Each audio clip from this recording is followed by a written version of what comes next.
तो नमस्कार। उम्मीद है आप सभी अच्छे होंगे। आज के इस वीडियो सेशन में हम लोग डिस्कस करने वाले हैं ग्रुप डी योद्धा बैच में 53वें क्लास की। जी हाँ दोस्तों, इससे पीछे के वीडियो सेशन में हम लोगों ने ग्रुप डी योद्धा बैच का 52वां क्लास देखा था, जहां पे हम लोगों ने सेट नंबर 67 के जो भी महत्वपूर्ण क्वेश्चन थे उसकी चर्चा करा था। दोस्तों आज के इस वीडियो सेशन में हम लोग सेट नंबर 68 के जो भी महत्वपूर्ण क्वेश्चन है उसकी चर्चा करेंगे। और साथ ही आपकी जानकारी के लिए बताना चाहूंगा कि आज के इस सेशन का जो भी क्वेश्चन है सॉल्यूशन सहित पीडीएफ आपको हमारे टेलीग्राम ग्रुप से मिल जाएगा, जिसका लिंक इस वीडियो के नीचे डिस्क्रिप्शन में दिया हुआ है। आप वहां से जाकर के पीडीएफ को एक्सेस कर सकते हैं। बहरहाल आइए अपने सेशन की शुरुआत करते हैं और देखते हैं एग्जाम रेलेवेंट क्या कुछ सीख पाते हैं। क्वेश्चन नंबर 1 आपसे पूछ रहा है कि किसी परिनालिका में उत्पन्न चुंबकीय क्षेत्र की प्रबलता निम्नलिखित में से किस कारक पर निर्भर नहीं करती है। मेरे मित्र, जो सवाल आपसे पूछ रहा है उसमें कहा जा रहा है कि जो परिनालिका में चुंबकीय क्षेत्र की प्रबलता होती है वो इन चारों कारक में से किस पर डिपेंड नहीं करती है। पहला है कि परिनालिका में धारा की प्रबलता, दूसरा है क्रोड सामग्री के रूप में लकड़ी की छड़ का उपयोग किए जाने पर, तीसरा है क्रोड सामग्री के रूप में नर्म लोहे का उपयोग किए जाने पर, और चौथा है परिनालिका में फेरों की संख्या पर। क्या कहिएगा कि गुरुजी आपने कई बार बताया है किसको, परिनालिका यानी कि सोलिनोइड को। अगर हम लोग परिनालिका के संरचना की बात करते हैं तो आप सभी कहते हैं कि गुरुजी इसमें एक नर्म लोहे का क्रोड लेते हैं और उसके ऊपर में हम लोग क्या करते हैं, इस तरह से जो वायर होता है या आप कह सकते हो चालक तार होते हैं उसको हम लोग लपेट देते हैं। और जो परिनालिका की प्रबलता होती है, परिनालिका में जो आपका चुंबकीय क्षेत्र की प्रबलता होती है वो किस किस चीज पर डिपेंड करती है। चुंबकीय क्षेत्र की प्रबलता किस किस चीज पर डिपेंड करती है परिनालिका में, तो आप सभी कहेंगे कि गुरुजी पहला तो विद्युत धारा पर डिपेंड करता है। पहला तो किस पे डिपेंड करता है, विद्युत धारा पे डिपेंड करता है। दूसरा आप सभी कहते हैं सर जी फेरों की संख्या पर डिपेंड करता है, ठीक है। और तीसरा क्या होता है, तो आप सभी कहते हैं कि गुरुजी तीसरा जो है वो क्रोड की प्रकृति पर डिपेंड करता है। किस पर, क्रोड की प्रकृति पर। मेरे मित्र आप सभी क्या कहते हो कि गुरुजी अगर किसी सोलिनोइड से ज्यादा धारा प्रवाहित की जाए परिनालिका में तो आप क्या पाएंगे कि सर चुंबकीय क्षेत्र की तीव्रता ज्यादा है। अगर कम धारा प्रवाहित की जाए तो आप कहेंगे सर परिनालिका में चुंबकीय क्षेत्र की तीव्रता कम है। मतलब साफ है कि गुरुजी अगर हम यहाँ पे परिनालिका में चुंबकीय क्षेत्र को बी से रिप्रेजेंट करें तो सोलिनोइड के लिए जो हमारा वैद्युत धारा के साथ रिलेशन होगा वो क्या होगा, B is directly proportional to the I. B is directly proportional to the I. धारा बढ़ेगी चुंबकीय क्षेत्र की प्रबलता बढ़ेगी, धारा घटेगी चुंबकीय क्षेत्र की प्रबलता घटेगी। नेक्स्ट, फेरों की संख्या आप सभी कहते हैं कि गुरुजी जितना ज्यादा होगा चुंबकीय क्षेत्र की प्रबलता परिनालिका में उतनी ही ज्यादा होगी। मेरे मित्र क्रोड की प्रकृति क्या होती है, तो मेरे मित्र ये जो आप देख रहे हैं इसको हम लोग क्रोड बोलते हैं। क्या बोलते हैं, परिनालिका का क्रोड। और मेरे मित्र ये जितना सॉफ्ट आयरन का होगा, यानी कि ये अगर मृदु लोहा का है तो चुंबकीय क्षेत्र की प्रबलता क्या होगी, ज्यादा होगी। तो आपके ऑप्शन में है कि सर परिनालिका में धारे की प्रबलता, आप सभी कहेंगे इस पर डिपेंड करेगा ही करेगा। क्रोड सामग्री के रूप में लकड़ी की छड़, आप कहेंगे सर लकड़ी की छड़ का तो हम इस्तेमाल कर ही नहीं सकते हैं। तो जो हमसे सवाल पूछ रहा है कि किसी परिनालिका में उत्पन्न चुंबकीय क्षेत्र की प्रबलता निम्नलिखित में से किस कारक पर निर्भर नहीं करती है, आप कहेंगे कि अगर हम क्रोड सामग्री के रूप में लकड़ी का छड़ उपयोग करेंगे तो इस पे चुंबकीय क्षेत्र की जो प्रबलता होगी वो डिपेंड नहीं करेगी। हाँ, इसी जगह क्रोड सामग्री के रूप में नर्म लोहे का उपयोग करेंगे, आप कहेंगे बिल्कुल चुंबकीय क्षेत्र की प्रबलता ज्यादा होगी। परिनालिका में फेरों की संख्या डायरेक्टली प्रोपोर्शनल होती है, जितना ज्यादा फेरा होगा आप कहेंगे चुंबकीय क्षेत्र की प्रबलता उतनी ज्यादा होगी। अगला सवाल देखिएगा। क्वेश्चन नंबर 2 आपसे पूछ रहा है कि इनमें से कौन सा यौगिक कार्बन डाइऑक्साइड के साथ अभिक्रिया करके चूना पत्थर बनाता है। नहीं बनेगा, क्या कहिएगा कि गुरुजी कौन सा यौगिक कार्बन डाइऑक्साइड के साथ अभिक्रिया करके चूना पत्थर बनाता है। तो ये चूना पत्थर तो कैल्शियम कार्बोनेट है। और मैंने आप सबों को बता रखा है क्या, जब कैल्शियम हाइड्रोक्साइड CO2 के साथ अभिक्रिया करता है, ये कैल्शियम कार्बोनेट और H2O का निर्माण करता है। और यही कैल्शियम कार्बोनेट क्या है, आप सभी कहेंगे सर चूना पत्थर है। तो सवाल है कि कौन सा यौगिक कार्बन डाइऑक्साइड के साथ अभिक्रिया करके चूना पत्थर बनाता है, आप कहेंगे कैल्शियम हाइड्रोक्साइड कार्बन डाइऑक्साइड के साथ अभिक्रिया करके चूना पत्थर बनाता है। इसी को हम लोग क्या कहते हैं सर, संगमरमर भी कहते हैं, ध्यान रखना। कैल्शियम ऑक्साइड आप सभी कहेंगे गुरुजी इसको कली चूना कहते हैं। कैल्शियम तो आप समझ ही रहे हैं। अब यहाँ पे कैल्शियम कार्बाइड है, मेरे मित्र याद रखना इसका फॉर्मूला CaC2 होता है। और ये कैल्शियम कार्बाइड अभी इस साल मतलब कह सकते हो कई लोगों का आंख ले चुका है। अभी आप देख रहे होंगे कि एक पाइप में छोटा सा पत्थर का टुकड़ा डाल के 2-4 बूंद पानी डाला जाता है और फिर उसमें जो गैस जलाने वाला लाइटर है उससे थोड़ा सा लाइटर जलाया जाता है, तो आवाज निकलती है और आग भी निकलती है और लोग को लगता है कि हम बहुत बड़ा आविष्कार कर लिए, केमिकल डाल करके गन बना दिए। मेरे मित्र, इसको हालांकि कार्बाइड गन तो बोला जा रहा है, लेकिन ये हमारे आंख कान दोनों के लिए नुकसानदेह है। और आईजीएमएस में अभी लगभग 50 ऐसे पेशेंट आए हैं जिन्होंने अपना आंख जो है इस कार्बाइड गन की वजह से खो दिया है। अब सवाल ये है कि गुरुजी ये जो कार्बाइड गन बनाया जा रहा है इसमें आवाज और ये आग कैसे निकलता है? तो मेरे मित्र देखो, आप सभी ने इस वीडियो और रील को जरूर देखा होगा कि थोड़ा सा एक छोटा पत्थर का टुकड़ा डाला जाता है जिसको हम लोग सर कार्बेट भी कहते हैं आम बोलचाल के भाषा में। ये क्या है? Calcium carbide. अब ध्यान दो यहाँ पे कि 2-4 बूंद इसमें पानी भी दिया जाता है। पानी देने के बाद हिलाया जाता है ताकि सर अभिक्रिया हो। तो अभिक्रिया जब होती है तो कौन सी गैस बनती है? C2H2 गैस, जिसको हम लोग क्या कहते हैं? Acetylene gas. क्या कहते हैं? Acetylene gas. और मेरे मित्र साथ में क्या बनता है? CaOH2 calcium hydroxide. और जब इस एसिटिलीन गैस को सर लाइटर से थोड़ा सा चिंगारी दी जाती है तो ये आवाज के साथ क्या होता है सर? जलता है। क्यों? क्योंकि सर ये जो एसिटिलीन गैस है ये क्या होते हैं? ज्वलनशील होते हैं। क्या होते हैं? ज्वलनशील होते हैं। और इसीलिए मेरे मित्र जो कैल्शियम कार्बाइड में H2O डाला जा रहा है और आप देख रहे हैं कि लाइटर जलाने से वो आवाज और आपको आग निकलता दिख रहा है, किसके वजह से? कैल्शियम कार्बाइड और H2O के बीच अभिक्रिया होने की वजह से कौन सी गैस बनेगी? एसिटिलीन और कैल्शियम हाइड्रोक्साइड। आइए बात करते हैं हम लोग अगले सवाल की। नंबर 3 आपसे पूछ रहा है, निम्नलिखित विकल्पों में से एचआईवी संक्रमित होने से बचने का सर्वोत्तम उपाय कौन सा है? केवल वेश्याओं के साथ यौन क्रिया करने से बचना, केवल एक ही ज्ञात व्यक्ति के साथ ही यौन क्रिया करने तक सीमित रहना, एड्स से पीड़ित व्यक्ति के साथ यौन क्रिया करने से बचना, केवल मादक पदार्थों के आदि व्यक्तियों के साथ यौन क्रिया करने से बचना। क्या कहोगे कि गुरुजी कह रहा है कि एचआईवी संक्रमित होने से बचने का सर्वोत्तम उपाय कौन सा है और पहला स्टेटमेंट है कि केवल वेश्याओं के साथ यौन क्रिया से बचना। तो मेरे मित्र ये तो बिल्कुल गलत होगा, क्योंकि केवल और केवल एचआईवी होने का ये कारण नहीं होगा। अगर आप किसी और अन्य व्यक्ति के साथ भी इंटिमिनेशन होते हैं और जो पहले से एड्स पीड़ित है तो संभावना है कि आपको एड्स हो सकता है। दूसरा है केवल एक ही ज्ञात व्यक्ति के साथ यौन क्रिया करने तक सीमित रखना। मेरे मित्र ये बात बिल्कुल सही है। अगर आप एचआईवी एड्स से बचाव चाहते हैं तो केवल एक ही ज्ञात व्यक्ति के साथ यौन क्रिया करने तक सीमित रहना। मेरे मित्र सही आंसर ऑप्शन नंबर बी हो जाएगा। एड्स से पीड़ित व्यक्तियों के साथ यौन क्रिया करने से बचना और आप यहां बच रहे हो और दूसरे जगह आप सिरिंज से, वैसे सिरिंज से आप मतलब अपने शरीर में मेडिसिन ले रहे हो जो पहले से किसी एड्स पीड़ित को दिया गया है, तो आप वहां क्या कहेंगे कि गुरुजी यहां पे तो हम एड्स से इन्फेक्टेड हो जाएंगे। तो मेरे मित्र आप सभी ध्यान रखना कि एड्स से बचने के लिए न सिर्फ यौन क्रिया से बचना होगा बल्कि इन्फेक्टेड सिरिंज वगैरह से भी बचना होगा। ठीक है।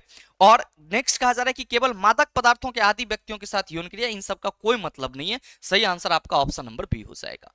नेक्स्ट क्वेश्चन नंबर 4 आपसे कह रहा है कि निम्न में से किस विधि का उपयोग कुछ हद तक एसटीडी, ध्यान रखना एसटीडी, इसको हम लोग क्या कहते हैं? Sexual transmitted disease. Sexual transmitted disease syphilis है, गोनेरिया है, वाट्स है, एड्स है, ये क्या है सर? सेक्सुअल ट्रांसमिटेड डिजीज है। सेक्स करने से ये सब डिजीज फैल सकता है अगर कोई पहले से पार्टनर से मतलब एड्स से या गोनेरिया से, सिफिलिस से पीड़ित है तो।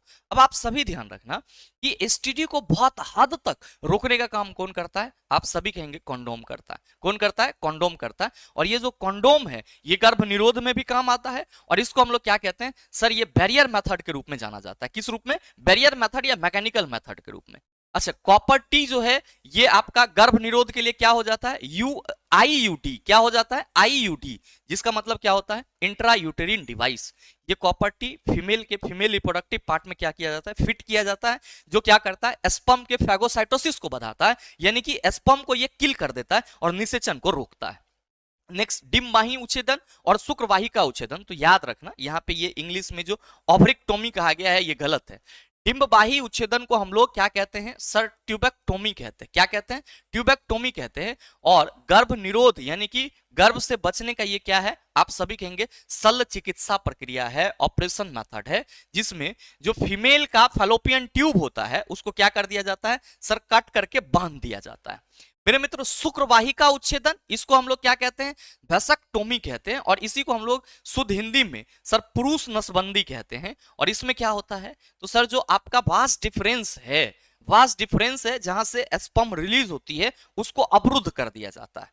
तो अगर आपसे ये सवाल पूछा जाए कि महिलाओं में नसबंदी, आप कहेंगे ट्यूबेक्टोमी कहलाता है, पुरुषों में नसबंदी आप कहेंगे वेसक्टोमी कहलाता है।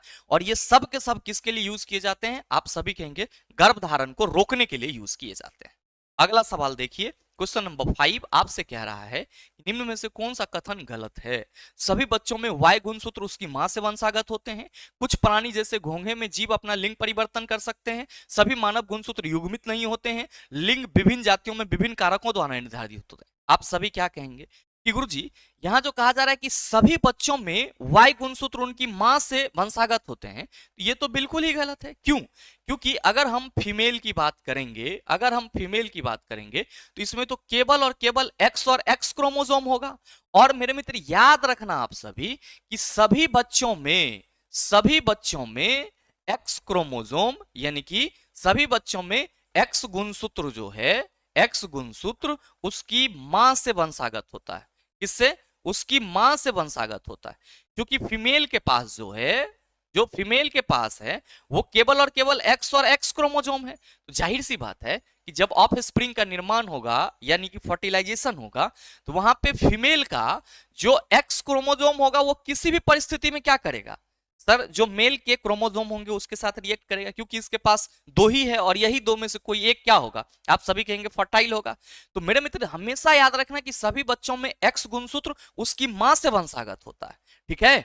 और मेरे मित्र ये जो वाई गुणसूत्र है ये आपको कहां देखने को मिलता है, तो आप सभी कहते हैं सर मेल में एक्स और वाई दोनों गुणसूत्र होता है। मेल में क्या होता है, एक्स और वाई दोनों गुणसूत्र होता है। और आप सभी क्या कहते हैं कि सर अगर फर्टिलाइजेशन के दौरान वाई गुणसूत्र एक्स क्रोमोसोम के साथ क्या होता है, फर्टाइल होता है, तो आप सभी कहते हैं सर लड़का होगा।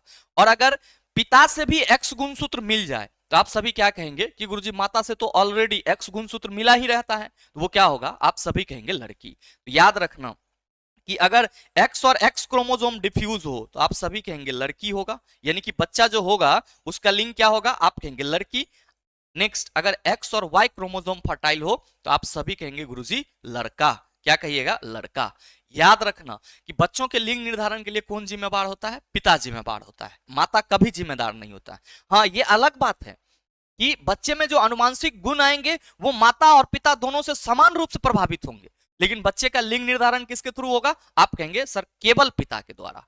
तो मेरे मित्र जो पहला ऑप्शन है कि सभी बच्चों में वाई गुणसूत्र उनकी मां से वंशागत होता है, ये बात बिल्कुल गलत है। जबकि दूसरा ऑप्शन कुछ प्राणियों जैसे घोंघा में जीव अपना लिंग परिवर्तन कर सकता है, बिल्कुल। घोंघा जब पैदा होता है तो ये नर होता है, फिर कुछ देर के बाद ये मादा हो जाता है। सरीसृप में लिंग निर्धारण आप सभी कहते हैं तापमान के थ्रू होता है, मानवों में सर अनुवांशिक तौर पे होता है। सभी मानव गुणसूत्र युग्मित नहीं होते हैं, कुछ हैप्लॉइड होते हैं और कुछ क्या होते हैं सर, डाइप्लॉइड होते हैं।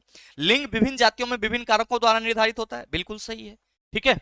अगला सवाल देखिए, क्वेश्चन नंबर 6 आपसे पूछ रहा है कि एक इलेक्ट्रॉनिक उपकरण के टर्मिनल के बीच 0.3 मिलीवोल्ट का वोल्टेज होने पर उससे होकर 15 मिली एम्पियर की धारा प्रवाहित हो रही है। इस उपकरण का प्रतिरोध क्या होगा। अब घबराना नहीं है कि सर जी मिली ओम और मिली वोल्ट ये सब हम तो समझ ही नहीं रहे।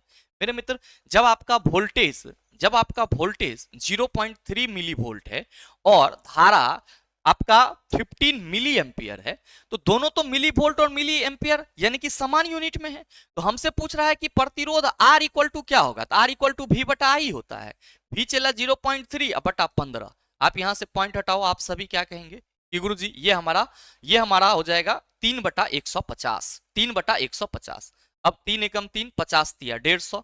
मेरे मित्र ये हो गया 1 बटा 50। अब ध्यान दो यहाँ पे कि जब आप 1 बटा 50 को सॉल्व करोगे तो ये 0.02 ओम आ जाएगा। कितना, 0.02 ओम। और आप कहेंगे गुरुजी ये चीज हमारे ऑप्शन में नहीं है, तो बिल्कुल थोड़ा सा टाइपिंग मिस्टेक है, आप इसको सुधार करेंगे और क्या लिखेंगे 0.02। ध्यान रखना कि ये ओम नहीं होगा, ये मिली ओम होगा। क्यों?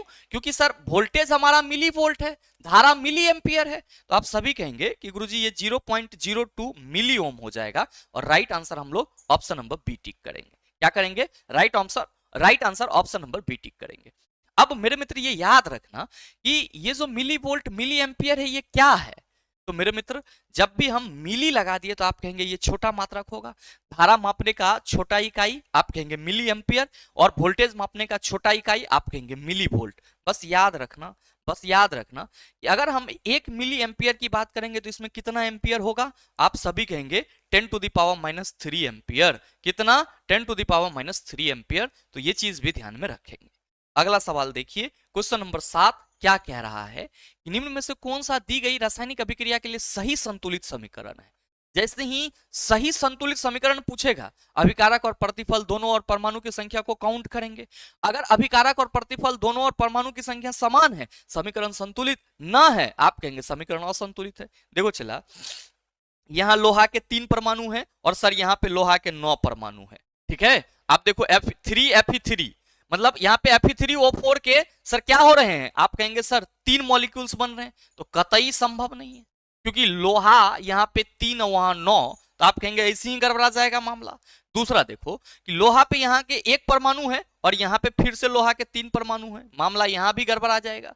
अब देखो यहाँ पे लोहा के सर 1 परमाणु है, यहाँ क्या है, आप सभी कहेंगे कि गुरुजी 3 है। अब देखो कि ये भी हमारा चला गया, बचा क्या सर, ऑप्शन नंबर डी। तो लो आंसर क्या होगा, 3 को गलत है तो एगो सही होगा। अब आप कहेंगे ऐसे कैसे, तो मेरे मित्र देखिए ना, लोहा के 3 परमाणु इधर, बिल्कुल। अब यहाँ पे हाइड्रोजन के कितने परमाणु, 8। ठीक है, अब ऑक्सीजन के कितने परमाणु हो गए, तो आप सभी कहेंगे 4। तो ये 8 + 4, ठीक है, 8 + 4 + 12, ये टोटल कितना, आप सभी कहेंगे गुरुजी अभिकारक के साइड 15 परमाणु है। आइए इस साइड प्रतिफल में आप कहेंगे लोहा के 3 परमाणु, ऑक्सीजन के भाई साहब 4 परमाणु, और हाइड्रोजन के कितने, आप सभी कहेंगे 8। तो 8 और 7 15 परमाणु इधर, 15 परमाणु इधर, तो समीकरण हमारा संतुलित है। अब मेरे मित्र ये ध्यान दो कि इस रिएक्शन से एक और सवाल पूछे गए थे, अगर आप सबों को याद हो। बहुत सारे छात्र तो खा पी गए होंगे कि गुरुजी अभी दिवाली छठ चल रहा है, कहां हम लोग कंसंट्रेट हैं। मेरे मित्र आपसे यह सवाल पूछा गया था कि निम्न में से लोहा के कितने परमाणु जल के अणु के साथ अभिक्रिया करके Fe3O4 और हाइड्रोजन गैस बनाते हैं। सिंपल। तो मेरे मित्र आप सभी क्या कहेंगे कि जब भी हमें कितने परमाणु की बात करी जाएगी ना, यहाँ पे जल के अणु की बात की, लोहा के 3 परमाणु जल के कितने अणु के साथ अभिक्रिया करके Fe3O4 बनाता है, तो आप सभी कहेंगे सर संतुलित समीकरण हम लोग देख रहे हैं कि लोहा के 3 परमाणु जल के 4 अणु के साथ रिएक्ट कर रहा है। तो हमारा आंसर क्या होगा, जब भी हमसे यह सवाल पूछा जाएगा कि लोहा के 3 परमाणु जल के कितने अणु से अभिक्रिया करके Fe3O4 और हाइड्रोजन गैस रिलीज करेगा, आप कहेंगे लोहा के 3 परमाणु जल के 4 अणु के साथ अभिक्रिया करके Fe3O4 प्लस आपका 4H2 बनाएगा। अगला सवाल देखिए, क्वेश्चन नंबर 9 आपसे पूछ रहा है कि प्लास्टर ऑफ पेरिस का निर्माण करने के लिए कच्चे पदार्थ के रूप में इनमें से किस यौगिक का उपयोग किया जाता है। क्या कहिएगा कि गुरुजी जब हम लोग CaSO4 2H2O, इसको क्या कहते हैं, चला आप सभी कहेंगे जिप्सम। क्या कहते हैं, जिप्सम। जब हम लोग जिप्सम को क्या करते हैं सर, जिप्सम को गर्म करते हैं, जिप्सम को क्या करते हैं, गर्म करते हैं 373 केल्विन ताप तक, तो आप क्या पाते हो, CaSO4 हाफ H2O, और इसी को हम लोग क्या कहते हैं, POP, प्लास्टर ऑफ पेरिस। तो कह रहा है कि प्लास्टर ऑफ पेरिस का निर्माण करने के लिए कच्चे पदार्थ के रूप में इनमें से किस यौगिक का उपयोग किया जाता है, आप सभी कहेंगे सर कैल्शियम सल्फेट डाइहाइड्रेट का उपयोग किया जाता है। Na2CO3 10H2O, आप कहेंगे गुरुजी ये वाशिंग सोडा होगा। MgSO4 2H2O, इसको हम लोग मैग्नीशियम सल्फेट डाइहाइड्रेट पढ़ेंगे। और CuSO4 2H2O, आप सभी कहेंगे सर इसको कॉपर सल्फेट डाइहाइड्रेट पढ़ेंगे। क्यों, हाइड्रेट का मतलब हुआ जल के अणु, और यहाँ पे कितने अणु हैं जल के, सर 2, यहाँ पे देखो कितने हैं, 10। तो मैंने तो आपको बता रखा है कि सर अगर हम लोग 2 लेते हैं तो डाई पढ़ते हैं, 3 होता तो ट्राई पढ़ते, 4 होता तो टेट्रा पढ़ते, 5 होता तो पेंटा पढ़ते, इसी तरीके से। तो Na2CO3 10H2O, इसका पूरा नाम आप सभी क्या कहेंगे, सोडियम कार्बोनेट डेकाहाइड्रेट, जो कि किस रूप में जाना जाता है, आप सभी कहेंगे यह ना वाशिंग सोडा के रूप में जाना जाता है। यह किस रूप में जाना जाता है, चला वाशिंग सोडा के रूप में जाना जाता है। नेक्स्ट क्वेश्चन नंबर 10 कह रहा है, वह एकमात्र वस्तु क्या है जो हमें प्राकृतिक संसाधनों से नहीं बल्कि सीधे पृथ्वी के बाहर से प्राप्त होती है। मेरे मित्र प्राकृतिक गैस, कोयला, खनिज ये सब पृथ्वी से आपको मिलेंगे, लेकिन ये जो ऊर्जा है आप सभी क्या कहेंगे कि गुरुजी हमें ये पृथ्वी के बाहर से मिलेगा। तो इसमें तो बिना किसी लाग लपेटा के आप सभी क्या कहिएगा, right answer option number D हो जाएगा। नेक्स्ट क्वेश्चन नंबर 11 आपसे पूछ रहा है कि 10 ओम प्रतिरोध वाले एक चालक की कुंडली में -2 वोल्ट का प्रेरित विद्युत वाहक बल होने पर कुंडली में प्रेरित धारा कितनी होगी। भाई साहब क्या कहिएगा कि वोल्टेज हमारा 2 वोल्ट है, प्रतिरोध हमारा 10 ओम है, हमसे आई पूछ रहा है, तो आई इक्वल टू V बटा आर होता है, V हमारा -2 और ये क्या हो जाएगा 10, तो आप सभी कहेंगे गुरुजी ये -0.2 और right answer option number C हो जाएगा। प्रेरित धारा कितनी -0.2 एम्पियर। नेक्स्ट क्वेश्चन नंबर 12 कह रहा है कि इनमें से कौन सी धातु अभिक्रियाशीलता श्रेणी में सबसे कम अभिक्रियाशील है। कॉपर, एजी, एयू, एचजी। और मेरे भाई मैं ये सवाल आप सबों को होमवर्क में देना चाहूंगा, सही आंसर क्या होगा नीचे कमेंट करके जरूर बताना, आपके कमेंट का इंतजार रहेगा। बहरहाल जो आपका अगला सवाल है क्वेश्चन नंबर 13 आपसे पूछ रहा है कि जब आप किसी पादप कोशिका, कवक कोशिका या जीवाणु कोशिका को एक अत्यधिक तनु बाह्य माध्यम में रखते हैं तो पादप कोशिका या कवक कोशिका जल को अवशोषित कर लेगी। बिल्कुल सही है, जब उसको तनु माध्यम में रखा जाएगा तो सर जो कोशिकाएं हैं वो क्या करेगी, आप कहेंगे जल को अवशोषित करेगी, किंतु फटेगी नहीं। जबकि जंतु कोशिका फट जाती है, पादप कोशिका का कौन सा भाग उसे आने वाले जल के दबाव को सहन करने में सहायता करता है। आप सबों को मालूम है कि पादप और जंतु कोशिका में मुख्य अंतर यही है कि पादप कोशिका में कोशिका भित्ति होती है जबकि जंतु कोशिका में कोशिका भित्ति नहीं पाई जाती है। और पादप कोशिका में जो कोशिका भित्ति होती है ये पादप कोशिका को परिवर्तनीय माध्यम में भी बनाए रखने में मदद करती है। तो कह रहा है कि पादप कोशिका और जंतु कोशिका को अगर किसी तनु जलीय माध्यम में रखा जाए तो पादप कोशिका नहीं फटती जबकि जंतु कोशिका फट जाती है। इसके पीछे का रीजन है कि पादप कोशिका के चारों ओर कोशिका भित्ति है। तो सवाल आप सभी क्या कहेंगे, सॉल्व हो चुका है गुरुजी, और राइट आंसर हमारा ऑप्शन नंबर डी हो जाएगा। कोशिका द्रव को हम लोग क्या कहते हैं छिला, याद रखना साइटोप्लाज्म कहते हैं। और कोशिका के प्लाज्मा झिल्ली और न्यूक्लियस केंद्रक के बीच में पाया जाने वाला चिपचिपा पदार्थ सर कोशिका द्रव कहलाता है। मेरे मित्र केंद्रक आप सभी कहेंगे कोशिका का नियंत्रक केंद्र होता है जो कोशिका के अंदर होने वाले सभी क्रियाओं को नियंत्रित करता है। प्लाज्मा झिल्ली आप सभी कहेंगे कि सर जो कोशिका है उसकी बाहरी झिल्ली प्लाज्मा झिल्ली होती है और ये सेलेक्टिव परमिएबल मेम्ब्रेन होता है। क्या होता है, चयनात्मक पारगम झिल्ली होता है। क्यों, क्योंकि ये वैसे ही पदार्थों को कोशिका के अंदर जाने देता है जो कोशिका के लिए उपयोगी है और वैसे पदार्थों को कोशिका से बाहर निकलने देता है जो कोशिका के लिए क्या होता है सर, अनुपयोगी होता है। अगला सवाल देखिए, क्वेश्चन नंबर 14 आपसे पूछ रहा है कि निम्न में से किसे सर्वप्रथम यह ज्ञात किया कि प्रत्येक 8वें तत्व का गुणधर्म पहले तत्व के समान है। क्या कहिएगा कि गुरुजी जॉन न्यूलैंड्स ने यह चीज बताया था कि सर जो 8वें तत्व का गुण होगा, प्रत्येक 8वें तत्व का गुण वो पहले तत्व के समान होगा। याद रखना कि जॉन वुल्फगांग डॉबराइनर ने क्या दिया था, आप सभी कहेंगे त्रियक नियम दिया था। क्या दिया था, त्रियक नियम यानी कि ट्राइड रूल दिया था, जिसमें इन्होंने क्या बताया कि अगर 3 तत्वों को परमाणु को उसके बढ़ते हुए द्रव्यमान के क्रम में सजाया जाए तो बीच वाले तत्व का जो परमाणु द्रव्यमान होगा वो किनारे के दोनों तत्वों के परमाणु द्रव्यमान का औसत होगा। हेनरी मोसले ने क्या दिया, आप सभी याद रखना, इन्होंने सर आधुनिक आवर्त सारणी बनाया। तो जाहिर सी बात है कि आधुनिक आवर्त नियम किसने दिया, आप सभी कहेंगे सर मोसले ने दिया। और दामित्री मेंडलीफ तो आप सभी कहेंगे सर्वप्रथम तत्वों को आवर्त एवं वर्ग के रूप में सजाया, आवर्त एवं वर्ग के रूप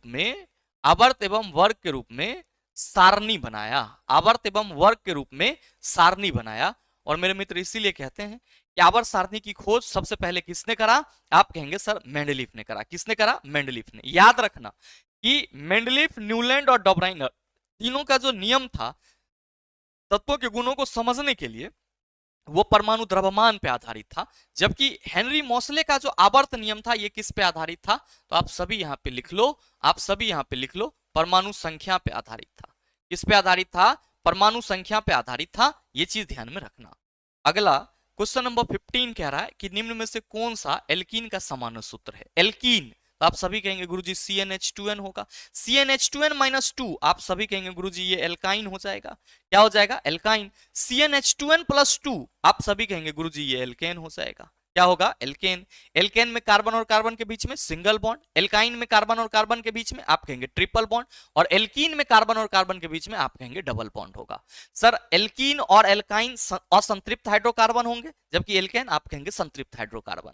नेक्स्ट क्वेश्चन नंबर 16 कह रहा है कि एक विद्युत परिपथ में 10 ओम और 20 ओम प्रतिरोध वाले दो लैंप समांतर क्रम में संयोजित है ना। देखो चिल्ला कि दो गो लैंप है, ठीक है, एगो है 10 ओम का और दूसरा क्या है, तो सर दूसरा है आपका 20 ओम का।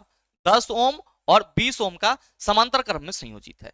अब इसको जो है वो 20 वोल्ट के बैटरी के साथ 20 वोल्ट के बैटरी के साथ क्या किया जा रहा है सर, संयोजित किया जा रहा है 20 वोल्ट के बैटरी के साथ।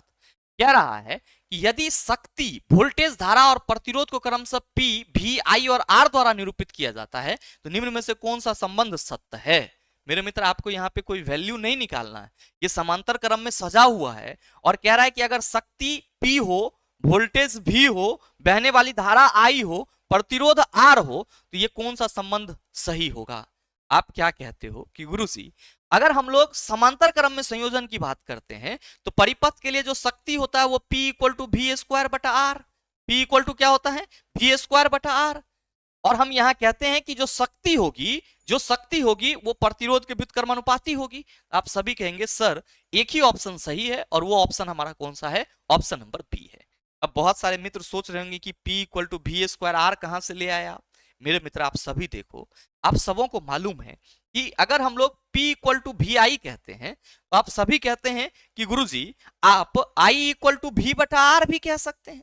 तो ध्यान देना चला कि I के जगह अगर हम V बटा आर रख दें, I के जगह अगर हम V बटा आर रख दें, I के जगह V बटा आर, तो देखो ना कि V स्क्वायर बटा आर नहीं हो गया, V स्क्वायर बटा आर नहीं हो गया। आप कहेंगे बिल्कुल, तो श्रेणी क्रम संयोजन में P equal to V I formula use करेंगे, समांतर क्रम संयोजन में P equal to V square बटा आर। क्वेश्चन में समांतर क्रम कह रहा है इसलिए right answer option number B होगा।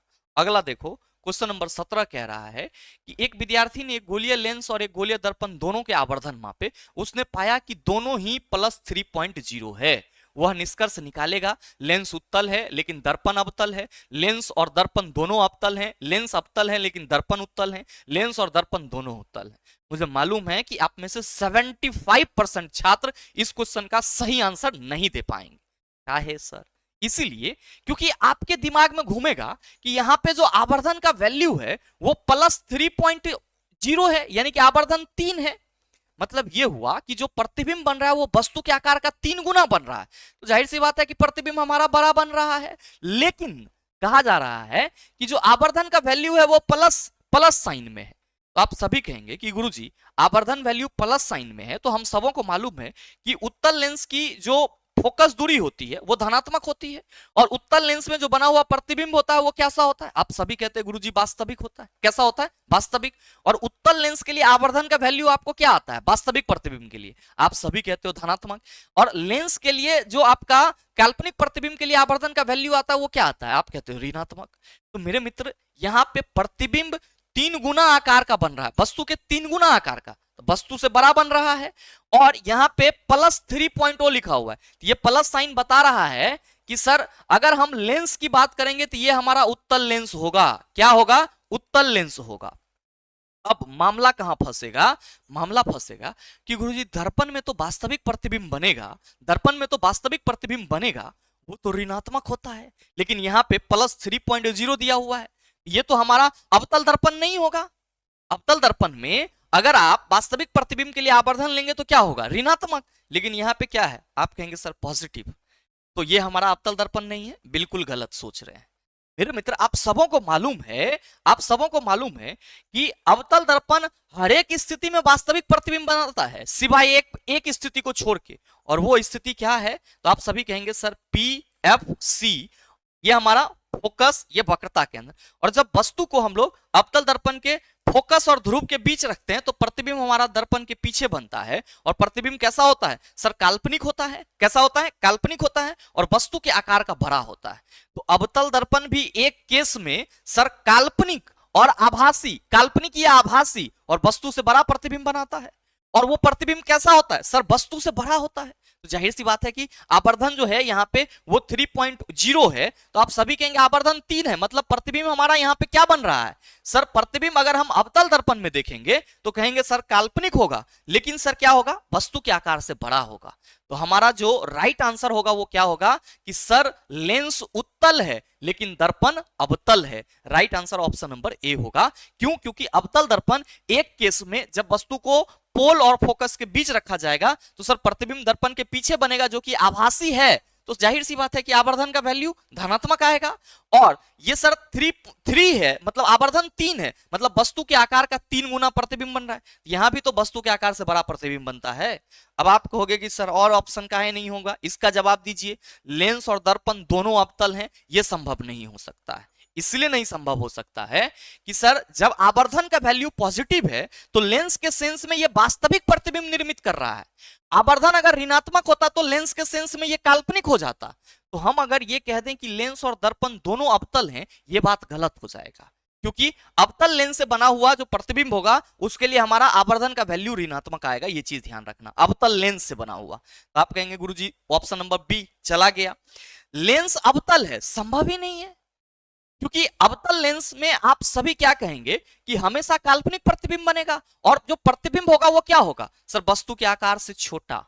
तो मेरे मित्र यहाँ पे तो प्रतिबिंब आपका आवर्धन 3 दिया हुआ है, मतलब हुआ कि वस्तु के आकार से 3 गुना बड़ा प्रतिबिंब बन रहा है। आप कहेंगे सर ये अवतल लेंस वाला भी मामला यही खत्म हो गया। अब लेंस और दर्पण दोनों उत्तल हैं, अगर दर्पण उत्तल होगा तो हमेशा वस्तु के आकार से छोटा प्रतिबिंब बनेगा, लेकिन यहाँ पे आवर्धन सर 3 है, वस्तु के आकार का 3 गुना। आप कहेंगे सर ये वाला मामला भी यहीं खत्म हो गया। Right answer option number A होगा। अगला सवाल देखिए, क्वेश्चन नंबर 18 आपसे पूछ रहा है कि गोलीय दर्पण के लिए भी यू और एफ के बीच सही संबंध न बनेगा, क्या कहिएगा। 1/f equal to Guruji 1/u plus 1/v होगा। f फोकस दूरी, u वस्तु दूरी, और v आप सभी कहेंगे प्रतिबिंब दूरी। चला अगर कह देता गोलीय लेंस के लिए भी यू और f के बीच सही संबंध क्या है, तो आप कहते 1/f equal to 1/v minus 1/u। अगर यहाँ लेंस पूछता तो आंसर हमारा डी हो जाता, दर्पण पूछ रहा है तो आंसर हमारा सी होगा, ये ध्यान रखना। अगला सवाल देखो, क्वेश्चन नंबर 19 कह रहा है कि धातुएं प्रकृति में वैद्युत धनात्मक होती है, निम्न में से कौन सा दिए गए कथन की सही व्याख्या करता है। धातुएं प्रकृति में वैद्युत धनात्मक इसलिए होती है कि मेरे मित्र धातु जो है वो इलेक्ट्रॉन लॉस करने की क्षमता रखता है। धातु इलेक्ट्रॉन लॉस करता है इसीलिए पॉजिटिव आयन बनाता है, और धातु जो है वो क्या करता है सर जी, इलेक्ट्रॉन गेन करता है, और इसीलिए क्या करता है निगेटिव आयन बनाता है। तो कह रहा है कि धातुएं ऋणायन बनाने के लिए इलेक्ट्रॉन ग्रहण करती है, एकदम पगला ऑप्शन दिया हुआ है कि धातुएं ऋणायन बनाने के लिए इलेक्ट्रॉन ग्रहण करेगी, क्या कहिएगा, धातुएं धनायन बनाने के लिए इलेक्ट्रॉन लॉस करती है। धातुएं ऋणायन बनाने के लिए इलेक्ट्रॉन त्यागती है, जब त्याग रही है तो वो ऋणायन कैसे बनाएगा। धातुएं धनायन बनाने के लिए इलेक्ट्रॉन ग्रहण करती है, बिल्कुल गलत है। धातुएं धनायन बनाने के लिए इलेक्ट्रॉन त्यागती है। Right answer option number D हो जाएगा। अगला सवाल देखो, क्वेश्चन नंबर 20 आपसे क्या पूछ रहा है कि सार्वजनिक स्थल पर चाय बेचने के लिए प्लास्टिक के कपों के स्थान पर कागज के कपों का उपयोग क्यों किया जाना चाहिए। इसीलिए क्योंकि सर जो कागज के कप होते हैं वो जैव निम्नीकरणीय होते हैं, ऐसे ही फेंक दोगे बारिश उरिश हुआ उससे गल जाएगा। तो मेरे मित्र जो डिस्पोजल होते हैं वो प्लास्टिक से बने होते हैं, और आप सबों को मालूम है कि प्लास्टिक डिकम्पोज नहीं हो सकता है। तो मेरे मित्र प्लास्टिक के कम से अधिक सस्ते होते, सस्ता महंगा का बात नहीं होना चाहिए, पर्यावरण फ्रेंडली है कि नहीं है। आप कहेंगे कागज के कप अधिक मजबूत होते हैं, कागज के कप जैव निम्नीकरणीय होते हैं। Right answer option number C, क्योंकि कागज के कप को सर प्रकृति में डिकम्पोज करने के लिए हमें मेहनत नहीं करनी पड़ेगी। अगला देखो, क्वेश्चन नंबर 21 कह रहा है कि रो ये रो है, ठीक है, पी मत पढ़ लेना। रो आर एल और ए के बीच सही संबंध क्या है, ना बनेगा। क्या कहोगे कि गुरुजी चूंकि हम लोग प्रतिरोध इक्वल टू क्या कहते हैं रो एल बटा ए, और यहीं से हम R equal to rho L बटा ए लिख देता, आपको कोनो दिक्कत होगा। आप कहेंगे दिक्कत क्या है, एक रे आप ऊपर लिख दिए हैं। तो देखो ना, अगर हम rho L equal to R A लिख दें, आप कहेंगे कोई दिक्कत नहीं। Rho equal to R A बटा एल कह दें, आप कहेंगे कोई दिक्कत नहीं। तो सवाल आपसे यही है कि रो आर एल और ए के बीच सही संबंध क्या है। कह रहा है कि rho equal to R L बटा ए, आप कहेंगे बिल्कुल गलत, rho equal to R A बटा एल होगा। देखो rho equal to R A बटा L, option number B is the right answer. R equal to rho L A बिल्कुल गलत है, R equal to rho A बटा एल बिल्कुल गलत है। याद रखना कि ये जो आर है इसको हम प्रतिरोध कहते हैं। क्या कहते हैं? प्रतिरोध। हाँ, अब ये जो रो है इसको हम लोग प्रतिरोधकता कहते हैं। क्या कहते हैं? प्रतिरोधकता। प्रतिरोध प्रत्येक चालक का वह गुण है जो धारा के प्रवाह का विरोध करता है, और प्रतिरोधकता प्रत्येक चालक का वह गुण है जो धारा के प्रवाह का कितना तेजी से विरोध किया जाएगा इस चीज को बताता है। तो आप सभी कहेंगे गुरुजी रो इक्वल टू क्या हो जाएगा? आर ए बटा एल। याद रखना कि प्रतिरोध चालक के लंबाई क्रॉस सेक्शन एरिया पर डिपेंड करेगा, प्रतिरोधकता केवल और केवल पदार्थ के प्रकृति और तापमान पर डिपेंड करता है। ये कभी भी चालक के लंबाई और क्रॉस सेक्शन एरिया पर डिपेंड नहीं करता है। सर प्रतिरोध के लिए यूनिट लिखेंगे, आप सभी कहेंगे गुरुजी ओम होगा। प्रतिरोधकता के लिए यूनिट लिखेंगे, आप सभी कहेंगे गुरुजी ओम मीटर होगा। क्या होगा? ओम मीटर होगा। क्यों होगा सर? क्योंकि यहाँ पे ओम, प्रतिरोध के लिए ओम एरिया है तो आप सभी कहेंगे मीटर स्क्वायर। नीचे आपका देखो ना, यहाँ पे देखो ना मामला, ओम एरिया के लिए मीटर स्क्वायर, नीचे मीटर, तो ये मीटर इस स्क्वायर को कैंसिल करेगा तो क्या बचा? हो ओम मीटर है ना बचा। तो याद रखना कि प्रतिरोधकता का ऐसा यूनिट ओम मीटर लेते हैं। नेक्स्ट क्वेश्चन नंबर 22 कह रहा है कि मानवों द्वारा सामान्यतः अंतःश्वसित और उच्छ्वसित वायु में ऑक्सीजन का प्रतिशत कितना होता है? कई सारे छात्र यहाँ पे प्रॉब्लम में आ जाते हैं, जबकि आपको प्रॉब्लम में आने की जरूरत नहीं है, क्वेश्चन को प्रॉब्लम में आने की जरूरत है। क्या कहिएगा कि सर हमारे वायुमंडल में 21% ऑक्सीजन है, तो हम जब भी सांस लेंगे तो हमारे बॉडी के अंदर 21% ऑक्सीजन जाएगा, लेकिन जैसे ही ऑक्सीजन जाएगा तो उसमें से बहुत सारा ऑक्सीजन यूज होगा, हमारे ब्लड के हीमोग्लोबिन के साथ मिलकर के वो पूरे शरीर में दौड़ेगा, तो कुछ ऑक्सीजन का ह्रास होगा, और जब हम आप उच्छ्वास करेंगे, सांस बाहर निकालेंगे, तो उसमें भी मेरे मित्र क्या होगा? आपका ऑक्सीजन बाहर निकलेगा, और वो लगभग कितना होगा? 16.4% के आसपास। तो आपसे कहा जा रहा है कि मानवों द्वारा सामान्यतः अंतःश्वसित और उच्छ्वसित वायु में ऑक्सीजन का प्रतिशत कितना होता है? आप सभी क्या कहेंगे? अंतःश्वसित में 21%, मतलब जब सांस ले रहे हैं तो ऑक्सीजन 21% जाएगा, अब बाहर कितना निकलेगा सर? 16.4। तो आप कहेंगे अंतःश्वसित वायु में लगभग 21% और उच्छ्वसित वायु में लगभग 16%। गुरुजी कैसे मानेंगे? तो मानना तो पड़ेगा, इसीलिए कि एनसीईआरटी यही कह रहा है, और मैं इसीलिए कहता हूं चला NCERT line by line discussion करना बेहद जरूरी है। और जो भी छात्र ग्रुप डी योद्धा वाले प्लेलिस्ट को नहीं देख पा रहे हैं अपने पैर पे कुल्हाड़ी मार रहे हैं, जो भी छात्र NCERT line by line discussion नहीं कर रहे हैं अपने पैर पे कुल्हाड़ी मार रहे हैं। आप देखिए एनसीईआरटी में ये पूरा लिखा हुआ है, एकदम मतलब कह सकते हो कि कलरफुल तरीके से लिखा हुआ है कि अंतःश्वसित और उच्छ्वसित वायु में ऑक्सीजन और कार्बन डाइऑक्साइड का प्रतिशत कितना होता है। अंतःश्वसित में सर ऑक्सीजन 21% और उच्छ्वसित में सर ऑक्सीजन जो है वो 16.4%। मतलब अंदर ऑक्सीजन हमने 21% लिया, बाहर कितना छोड़ेंगे गुरुजी? 16.4%। अब जो हम अंतःश्वसित करेंगे उस दौरान कार्बन डाइऑक्साइड हमारे बॉडी के अंदर कितना जाएगा? 0.04%। और जब हम लोग उच्छ्वसन करते हैं तो आप क्या कहते हो कि गुरुजी कार्बन डाइऑक्साइड की मात्रा ज्यादा होती है, तो उच्छ्वसन के दौरान कार्बन डाइऑक्साइड की मात्रा कितनी होगी? 4.4%। तो मैं यहां पे लिख दे रहा हूं कि इस चार्ट को कंठाग्र कर लेना, एग्जाम में काम आएगा, इस चीज को ध्यान रखिएगा। अगला सवाल देखिए, क्वेश्चन नंबर 23 आपसे पूछ रहा है कि उस भौतिक रासायनिक प्रक्रिया का नाम बताइए जिसके द्वारा पौधे ऊर्जा को, प्रकाश ऊर्जा को रासायनिक ऊर्जा में परिवर्तित करते हैं। क्या कहिएगा कि गुरुजी प्रकाश संश्लेषण ये है ना है? जब भी पौधा कहेगा और प्रकाश ऊर्जा को रासायनिक ऊर्जा में, आप कहेंगे सर प्रकाश संश्लेषण, इसीलिए right answer option number D हो जाएगा। स्टार्च संश्लेषण का मतलब क्या हुआ मेरे मित्र? स्टार्च जो है वो आपका जो बचा हुआ ग्लूकोज है वो पौधा के द्वारा किस रूप में स्टोर किया जाता है? स्टार्च के रूप में स्टोर किया जाता है।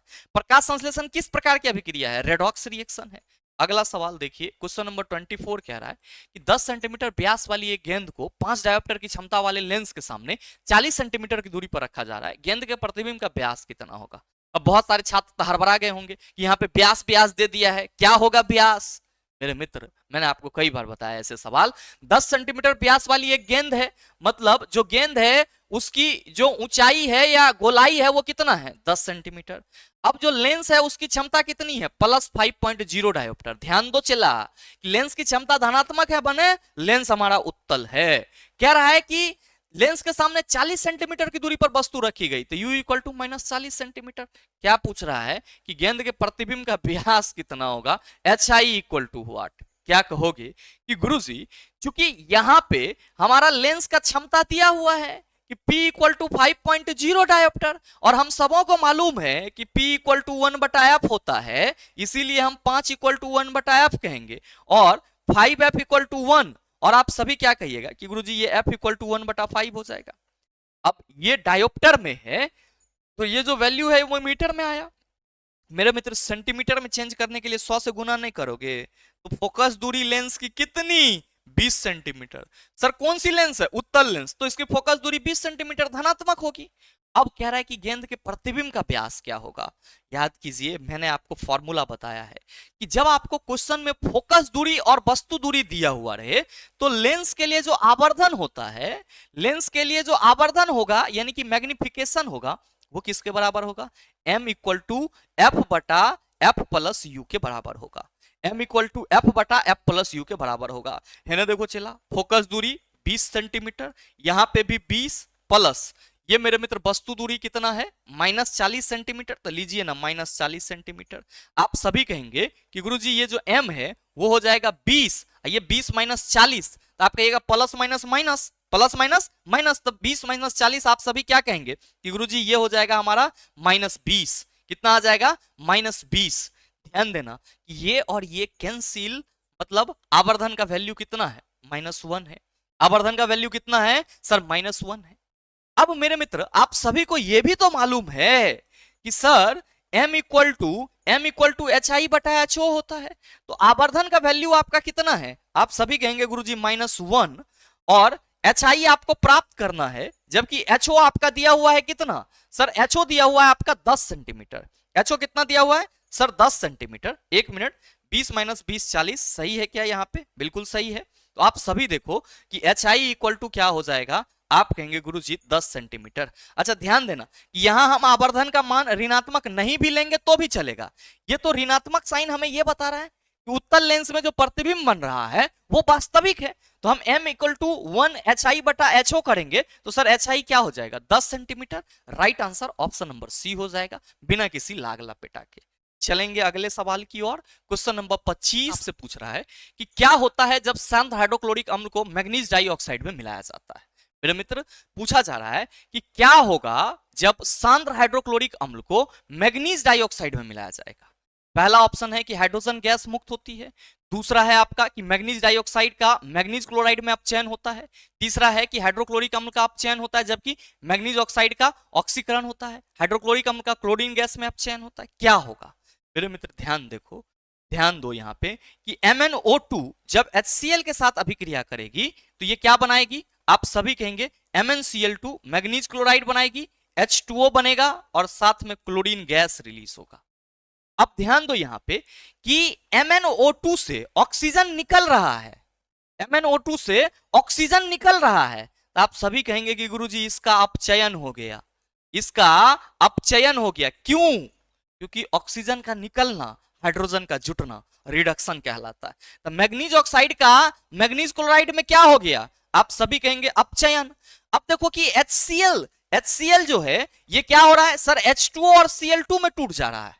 तो मेरे मित्र यहां HCl से हाइड्रोजन बाहर निकल रहा है, तो ऑक्सीजन का जुटना हाइड्रोजन का बाहर निकलना, आप कहेंगे HCl का ऑक्सीकरण होगा और मैग्नीज ऑक्साइड का क्या होगा, आप सभी कहेंगे अपचयन होगा। और यहाँ जो फॉर्म बना है, यहाँ पे जो आपका यौगिक बना है वो क्या है, आप सभी कहेंगे मैग्नीज 2 क्लोराइड।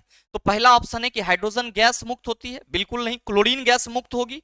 मैग्नीज डाइऑक्साइड का मैग्नीज 2 क्लोराइड में अपचयन होता है, बिल्कुल सही बात है, option number B is the right answer.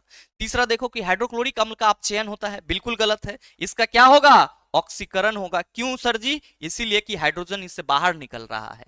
फिर है हाइड्रोक्लोरिक अम्ल का क्लोरीन गैस में अपचयन होता है, अपचयन तो बिल्कुल नहीं होगा, ऑक्सीकरण होगा।